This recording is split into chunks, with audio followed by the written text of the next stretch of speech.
The Print Manual Check Payables feature is located under the Bank Reconciliation module, and the menu option is Print Manual Check Payables. And this screen allows us to quickly generate a check for one of our vendors without posting an accounts payable invoice and then selecting that invoice to be paid. The disadvantage is that it does not keep all of that accounts payable history with the vendor. Instead, it keeps this information only with the general ledger and with the bank reconciliation module. First step is to indicate which bank account we're going to use. I could use the drop-down box and select account 5. I'm going to go ahead and select which vendor to use. In this case, I'm going to use Dave Pellegrino. And this is somebody who maybe would be a maintenance issue. Maybe he's shoveling the driveway of the building here.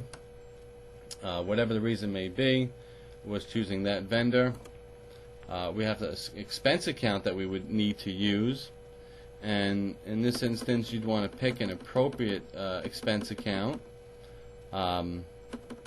If you're not sure what to use, you can always talk to your accountant and he can tell you what you could use. In this instance, I'm just going to go ahead and use utilities. Check number is 5152, that is correct. And the posting date is today, which is fine. I'm going to go ahead and enter in the amount of $10, which was already there, is fine.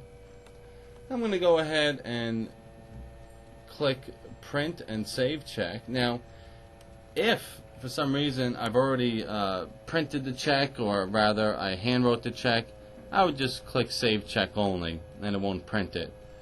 However, I do want to print it, so I'm going to click on the save and print. This system asks me to insert my LaserJet check into the printer. I did that. It's now printing. And once it's done, it's going to ask us if it printed properly. If it did not, if it jammed, we would say no and then reprint it. But our check printed fine, so I'm going to go ahead and click yes. And the system is now posting it to the general ledger, decreasing our funds in our bank account by $10 and increasing our expense account by $10. And that concludes the manual check print feature of the bank reconciliation module.